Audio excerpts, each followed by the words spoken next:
Assalamu alaikum everybody, and welcome to the glorious Republic of Karakalpakstan. Is that not a country name that you recognize?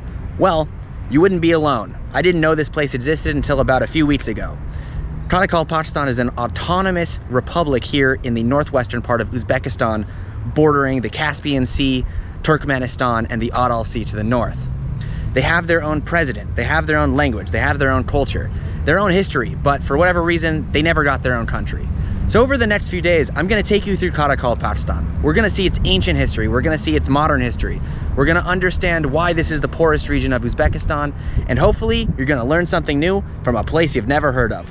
Come along.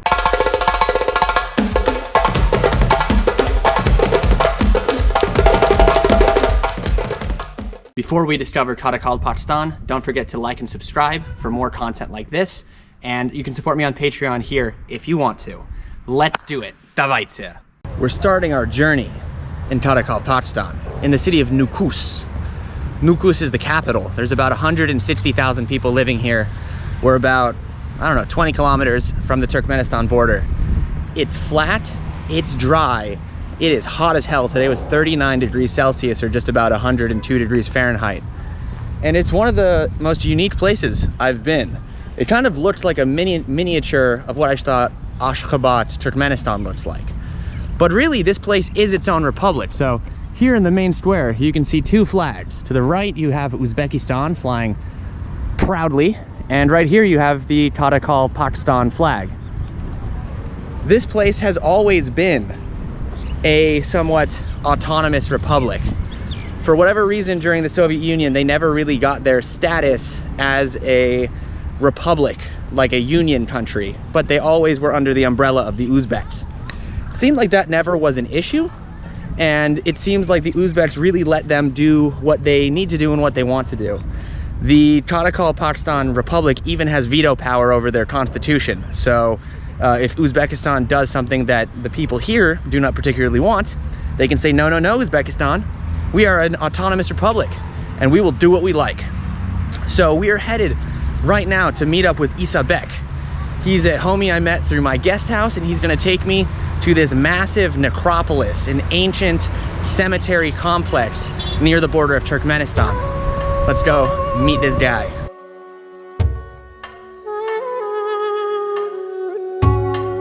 All right, so we're starting our tour of Karakalpakstan here at Madzhalhan. Madzhalhan? With the boy, Isabek. Isabek. Hello, everybody. Hello, he's a local from this region, but he lives in Moscow. So why is this place special? What is this place? Historical place. You can see what our ancestors do there and build this one. This forecast, I think. And this but is now it's a cemetery. No, it's a cemetery. Yeah. So this is a huge necropolis. Yeah. So it goes back, it says basically to the 2nd century, where there were Zoroastrians, and they built basically a tomb to wash the bones of their dead up here, I believe. And then from the 10th century, it's been an Islamic cemetery. So some of these I imagine are really, really old. And then the ones with the iron gates are Russian, and they're not as old. So up here is this burial mound that was originally started by the Zoroastrians, who came from Persia. And so this area that we're in, we're close to Turkmenistan, we're close to Kazakhstan, and to the south is Iran, Afghanistan. So this is a really diverse region, and they've seen lots of changes because this was a stop on the Silk Road. So these cemeteries, they housed many different people for many different reasons, whether it was pilgrimages. So you find a lot of different styles, whether it was from peoples of the south, peoples of the east, or religions of the west, such as Islam. They always have these domes, and a lot of people, if you're a rich family, you'll build your ancestor or the person who has died, you'll build them kind of a mausoleum with these bricks here in the very traditional style. And you can see these all over the hillsides of Central Asia. I saw a lot when I was going through Kyrgyzstan. And these mausoleums are normally quite ornate. So let's pop into this one and see what's going on. Look at the door.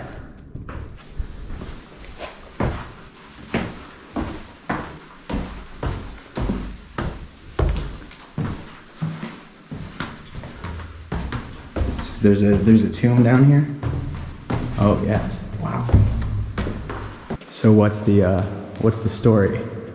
About the Madzhalhan, so it Yeah. was the princess of this country, maybe a fortress, and the father of this girl, he said, even can someone build something special here? And there was one person who was in Bukhara, in Khorasan, Okay. and he saw this architecture, and he thought he can build this one. And after this, he did it, but he was a guy from poor family. So that's why the Shah is like a king. Yes. King? Yeah, Shah. yeah. And he didn't want to give his daughter to the poor guy. And Okay. he said, no, you can take my daughter.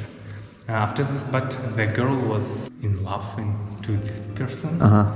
And after this, she said, I want to be with this guy, but if you don't let me go, so I will fall down here. Okay. And she did it because father didn't want to. So she jumped off the top of the dome and died. She died right here. Yeah. And then they put her here. And this guy too. Here. He also died. Yeah. So they both Together. jumped. Yeah. This is like Karakalpakstan, Romeo and Juliet. Yes. Okay, cool. Next, Isabek took me to a tomb of a great Karakalpakstan warrior and leader. To preserve his bones so they weren't desecrated by the army that defeated them, they buried him in a 40-meter long grave with the bones of his fallen soldiers alongside him. It was one of the most crazy things I've ever seen. This is the longest, most regal, most seriously beautiful tomb that I've ever been to. And the respect and culture that goes into building something like this is absolutely amazing. This is actually not unique for Uzbekistan, and I saw many places like this on my travels throughout the country.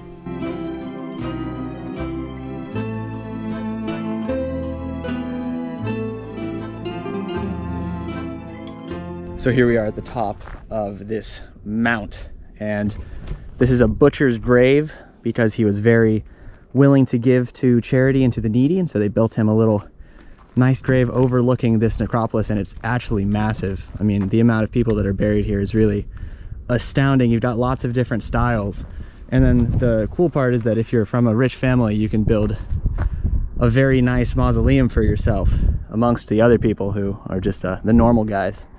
But it's a beautiful country. No, yeah, what was it like growing up here, like here as a kid before you moved to Moscow? I was very black because of this. Because of the sun. Yes. Yeah, okay. Because it gets to -30 in the winter and yeah. plus 40 in the summer. We don't know what to do. We just play football. Yeah. Through the stones. Fair enough. Has it changed? Has it changed a lot in the last 15 years? Yes. Like it's getting better. Yeah. Okay. Because we have internet. That's why kids usually play it. Okay. When did you get the internet here? Like how long ago? I don't know. I was in Russian, but when I came, there was. But like 10 years ago, no internet. Yeah. Wow. So here on the ground, and also they have them on the hill, they have these rocks. Yeah, so you stack them seven high, and if they stay up, you will attain your goals and you'll have good luck throughout your life. Obviously, like this one only has 5. It did not make it, but some of these are still up, and you find these all over this place. Some people after graduating the school, they come here and they put these rocks. Okay. And wish to Like for good luck into their life and stuff. No, to. Oh, pass their exams? Yes. This one. That's funny. You can see a lot of people have hopefully passed their exams. Wow, this is pretty crazy. This is definitely old. So the tradition, so this doesn't fall down, because if this temple falls down, it will be Armageddon, apparently. So the people here are trying to support it. This is an old Zoroastrian temple from easily over 1,000 years ago.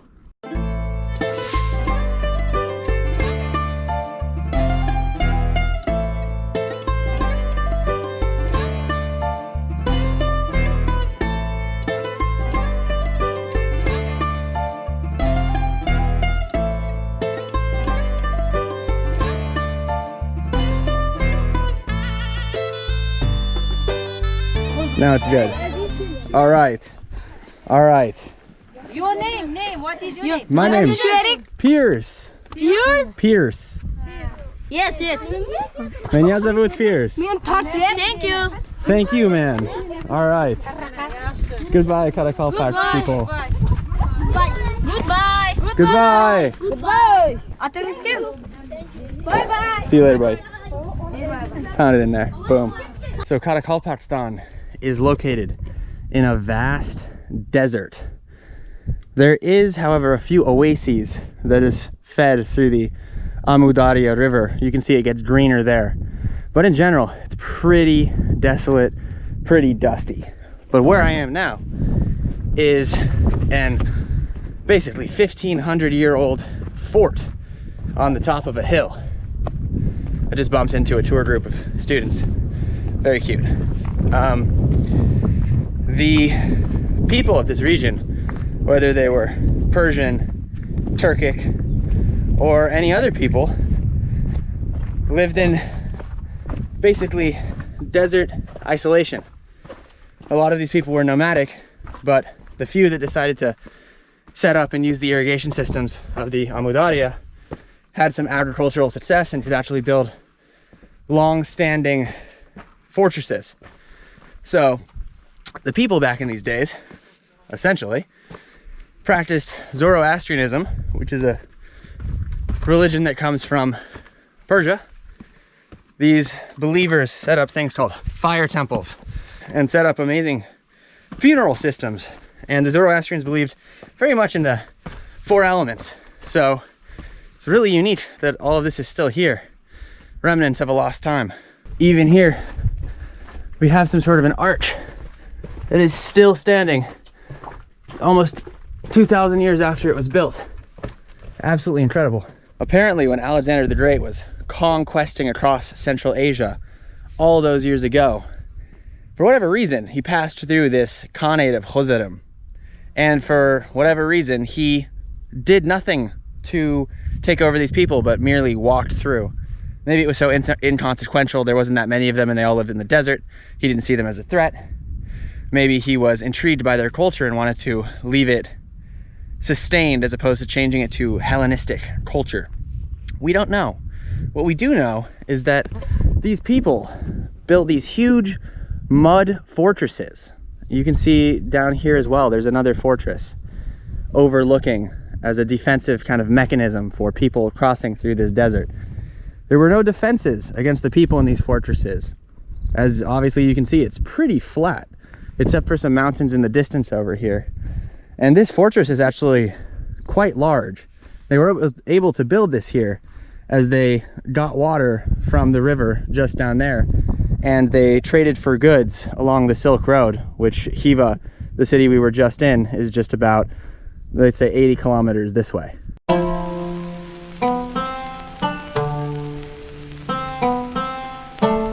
The interesting thing for me when it comes to places like this is that I'm actually from a landscape very similar to this desert, with big isolated areas due to lack of water resources and massive deserts. The weird part that I think about is that the Native Americans in New Mexico, while they built some stuff, they never built anything extremely vast or epic. And you think about this being over 2,000 to 3,000 years old. People here were building high walls. So was it that the Native Americans in New Mexico didn't have the threats needed to build things like this? Or was it simply they didn't have the technology?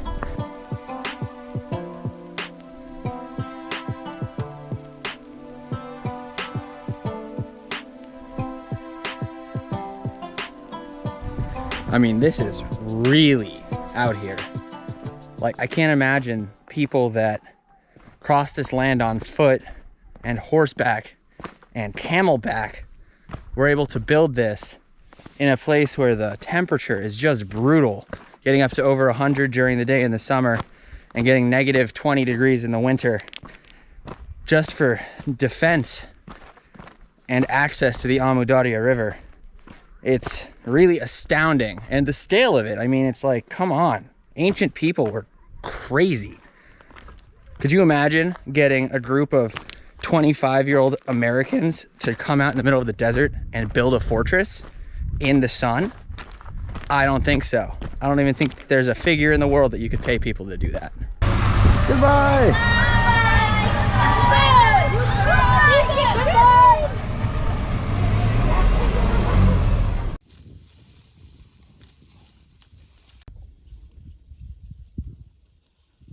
Here on the banks of the Amu Darya River, the lifeblood of the Karakalpak people, there's a yurt camp and there's a restaurant in the yurt. So we're gonna eat in a yurt. Look at this. Because I didn't go to a yurt in Kyrgyzstan, I figured, hey, I'll tell you about it in Uzbekistan because they have yurts too. So these are the traditional nomadic homes of the nomadic central steppe people. You can find these in all of the countries, Tajikistan, Kazakhstan, all of these countries. You can find them, even in China, where the Uyghurs live. Yurts are these like central spots. They were either used as housing for new couples, as like central facilities that communities would have gatherings, so for like weddings or political debates or what have you. And now they're used both by nomadic people, although those people really don't exist so much anymore in modern day Uzbekistan, but they're used mostly as for tourism because they're really cool. There's this strong tradition of yurts, and each yurt in each country has their own particular style. They have different rug patterns, they have different patterns you guys can see here that go up to the main top of the yurt. And then the cool part is the Kyrgyz flag actually has that at the center of the flag. That's what the center of the Kyrgyz flag is. The interesting thing about a yurt is that it's endemic of the way that the people exist here. There's different cultural perspectives of table people and floor people. And the majority of Asians are floor people, meaning that they often sit at the floor on a small communal table or no table at all and just eat off the ground, like, not off the ground, but like off a rug or a place. A lot of the food here is shared, you eat with your hands, and this is kind of a feature of Asian lifestyle. For whatever reason, the Europeans use chairs. Chairs, of course, they exist here now, but in the past, people didn't really use chairs, they used pads. And you see a lot of people here squatting as opposed to like kneeling or other stuff. We don't squat in America. All of that's very interesting to me. These little cultural things that shape who we are, make us different. And as a tourist, it's great because you get to sit in a yurt and you get to eat fish from the Amu Darya lake. So what kind of food do you get in a yurt on the river? You get some fried fish. Look at that. They took a whole fish and they just deep fried it, head and all. You've got our typical salad once again. They only have one salad in this country. You got some green tea, always served in a bowl. And then our friendly bread. Also only one bread in this country. They keep it real simple here. We've got two interesting things. We have two different sauces. One in a Coca-Cola bottle, one in a Vox bottle. They're both kind of hot sauces, I assume for the fish. Let's give it a try. It's a nice white fish. They're playing Russian music, I really like it. Nice white fish. Let's see how it goes.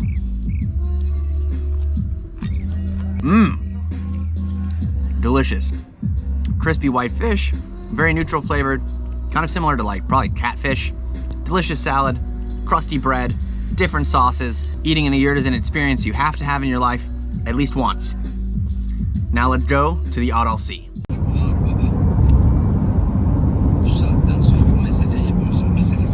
Welcome to a hot and sunny day 2 of our Karakalpakstan adventure. Today we are in Moynak. That is a city basically on the former banks of the Aral Sea. The story itself is quite interesting. It's not super complicated, but in all essences, it's kind of silly what happened here. So this is the Aral Sea in 1960. It was huge. It's one of the biggest bodies of water in Central Asia. When you take away Issyk and the Caspian Sea to the west, this used to be a place where people were fishers, a place where people could trade goods from the Kazakhstan Republic to the north. And it was a really important place for irrigation and providing resources for this land. This is very desolate desert out here, and people need to drink, people need to water their crops and their plants. Here we have the Aral Sea in 1980, it's getting a little smaller. And on this side is the Aral Sea present day. So you can see what was once a great large sea is now basically one kind of river system. It's basically gone. So the question is, why did this happen? How did this happen? How did this, that was once water, turn into desolate desert? Whew, it is really hot. Like today, I think it's 105 degrees. So I'm gonna get this story done. We're gonna get out of here. So the story goes, the Soviets, communist state, they were basically the dictators of everything that happened in the economy. And each Soviet republic had their part to play within that economy. This region of Uzbekistan was deemed as a solid place for the Soviets to grow cotton. And they decided that this part of Uzbekistan would be the cotton growing capital of the Soviet Union. And to make that possible, because this is it's a desert, they used the Aral Sea as its irrigation system. So they pumped millions and millions of gallons of water out of the Aral Sea to the various cotton and crop plantations that they had built. And it was really successful. They were doing a lot with it for quite a while. But slowly but surely, the Aral Sea started to dry up. They didn't plan it correctly, and they essentially destroyed the sea, the nature, the ecosystem. It was a huge blunder, and it's impacted this part, Karakalpakstan, specifically because that was their main source of industry, their main source of food, their lifeline.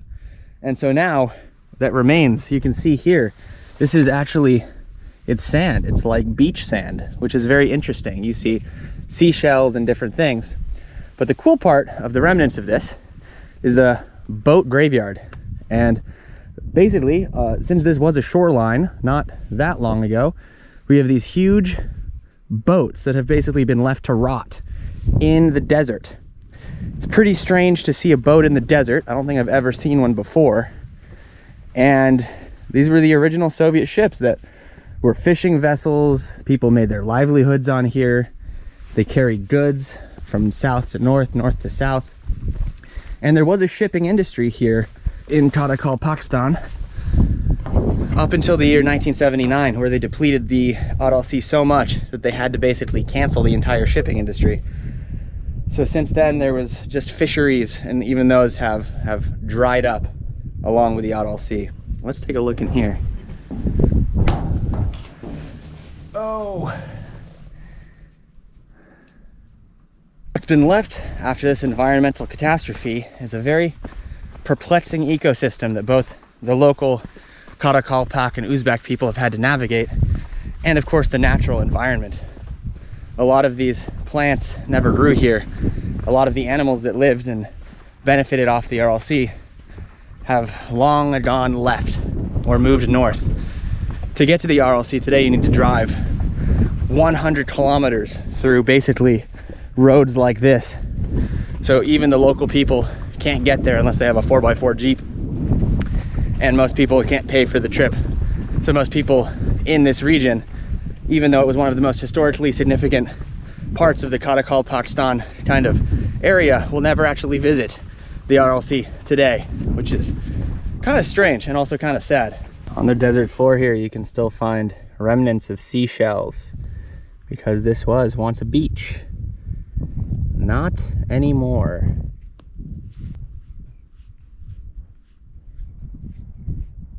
So as an American, I think this is kind of where that propaganda comes from about the Soviet Union, that is basically telling us that the planned economy, when the government constructs a communist system and when they control everything, that disasters like this can happen.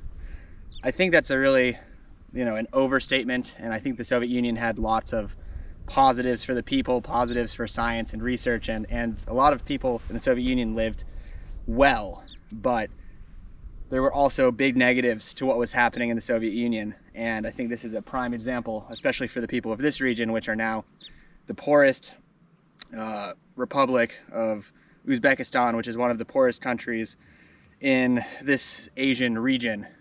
It's really hard to bounce back from something like this, and especially when your economy is based particularly on one industry, and then that industry completely vanishes. They lost the cotton and they lost the fishing.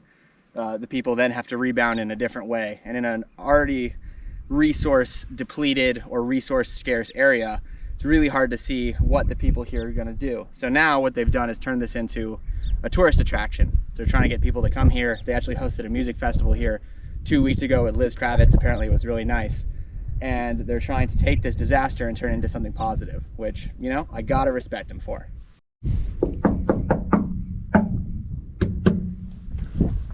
To make matters even worse for this place, because the Aral Sea was a salt sea, now the center over here has toxic salt dust storms, where if you're in the center of it, it can really affect your lungs and can cause a lot of problems for you. You can even see some crazy twister dust storms over here. The problem is this climate is completely new, and now the people can't even reclaim the land because it's toxic. So instead, they've taken the ships, they've brought them here to make a little museum. They do a music festival every once in a while, but it's a cool place. I don't know, it's very strange, it's ominous. I don't know how to feel about it. You know, being from New Mexico, I was kind of built for this weather, but it's gnarly hot. I mean, it's really scorching, and as a white guy, I'm scared for my skin. So I think I'm gonna hide inside this fish that was built for the music festival. Ooh.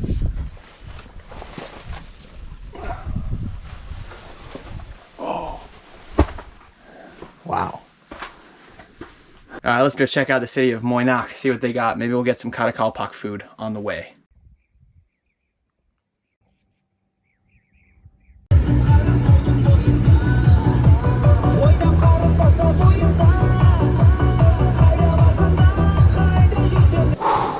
Okay, it's really, really hot, unbelievably hot. And now I'm in a little cafe. They didn't have a menu, so I just said, do what you do. My Russian is really not good, so it's kind of challenging sometimes, but it's meat and salad and some bread probably, and some tea. So let's see what comes out. They've got a little music in here. I like it. Our food has arrived, and it's absolutely beautiful. I think there's probably no distinguishing factor between Karakalpak food and Uzbek food, at least that I can tell so far. This is what I ended up getting. I thought I was getting some sort of roasted meat dish, but it seems to be ribs of maybe mutton with that's stewed down and cooked with some onion, finished with some onions. Delicious. Very traditional little side salad here. Cucumbers, tomatoes, dill, onions, great. This is liposhka. You can find this all over the region, all over Central Asia. They cook this in a tandoor oven, so they get this really nice flat side of the bread, and then they always do nice, beautiful designs on the top. And then tea. I think this is lemon tea, so let's go for it. The main features of food in this general region is the grill, the stewed meats.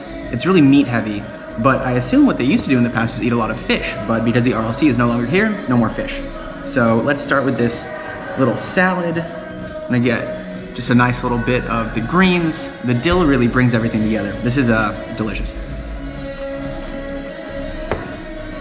If you're not a fresh dill person, I don't know if I can trust you. The lipyoshka, beautiful, look at it. So you just break into it. Ugh. I don't know if they think one person is supposed to eat a whole loaf of bread, but maybe. This bread, it's just like white bread, but the texture is really nice. It's got a crispy bottom, and it's very fluffy on the inside. And this one's a little chewy. All right, let's get to this meat. It looks super tender. Curious to see what it is. Looks good. I'm gonna go for a piece minus the bone. What you can see also is the music here is very Turkic sounding, which is cool.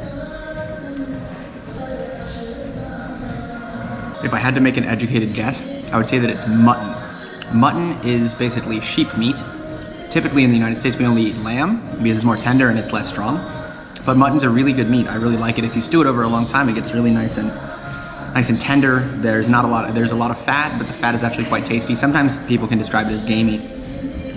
They do a lot of things here with mutton called baranina in Russian. So it's a little spicy, has a little like cumin, like a little chili in it. Really, really nice dish. Very impressed. No idea what the name is. They said jigar, something, jigar. I have no idea. Everything about these Central Asian countries for me reminds me of Turkey, but not really. Like if you go to the Balkans, it reminds you of Turkey, but like it really reminds you of Turkey. This reminds me of like Turkish influence. So because Turkey never held this land, Turkey never controlled it. It was never under the Ottoman Empire. So these are just like this is like that original culture that turned into whatever modern day Turkey is. I find it super interesting, and here in the desert, in the middle of Central Asia, you find a lot of the same cultures that make you very comfortable being in the Anatolian Peninsula or in the Balkans or even in the United States, because we have so many Turks now. Weird. Very interesting restaurant experience. It's just a family-run place. They were eating lunch when I was eating lunch. No one else in there. But great taste in music. Excellent taste in music. If you want to go here when you're in Moynak, Cafe Tolkien. There it is. This whole city is essentially one main street with a very nice new road. The weird thing I find about being in Karakalpakstan is that everything here seems new. Like there's not that many old buildings, there's not that many remnants of the Soviet Union, at least for like administration buildings. I'm curious where they are getting their money, and I'm curious what was here before and who decided that they would just knock down everything and start over. It's very interesting. It's very like Turkmenistan vibe, because what I've read about Turkmenistan is that the city of Ashgabat is like completely the capital. It's just completely new buildings. They totally destroyed everything. But it's interesting. They got a mosque. They got this main road. Got an amphitheater. Moynak. Now we're in the center of Moynak, and this is a little book with some Karakalpak writing and some famous, I believe these are writers as well. But what's interesting is that you notice a lot of things from the Russian past that remain, but it seems like the majority of it, they're like, we don't need it anymore. So what they've done here is they've taken the language, they've put it back, or they've changed it into Latin to de-Russify it. But the weird part is that they've also kept Cyrillic in certain buildings, on certain things. And then of course here, so we have some statues of some very famous figures. I have no idea who this is. If you know Berdar Gargabay Ulu, here he is. So they have their own culture, their own history, all of this stuff. But then the Russians came and they left an imprint on the region, obviously. So like, for example, here is a bust of Pushkin, who's a very, very famous Russian writer, one of the most famous. Wow, I didn't realize he died so young. And here he is in Karakalpakstan, in a small town called Moynak, with a street dog. It's very weird. Like, what's he doing here? I understand why he's here, and of course this is written in Russian, but come on, Pushkin. This is a long way from home, my friend.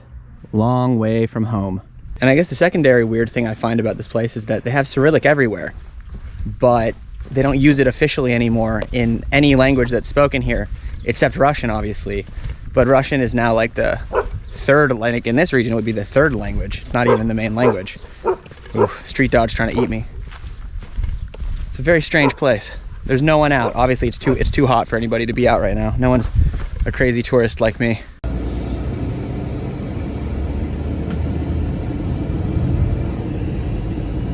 As a final note for our time here in Karakalpakstan, this land, Karakalpakstan, is named after the Black Hat people. Kara in Turkic languages means black, and Kalpak is your hat. So for whatever reason, the Uzbeks, the Kyrgyz, they all got their tribal name. But these people from this region, another nomadic tribe, were called the Black Hat people. And you can see a lot of people in this area traditionally wearing these black kind of skull caps, Islamic style, with very beautiful artwork on the side of it. And these are camels. And that'll do it for our time in Karakalpakstan. I hope you learned something new. I hope someday you get the chance to come out here. It's a beautiful and interesting place. And you can say you've been to one of the most random republics in the world. Verified. Thank you guys for watching. See you next time.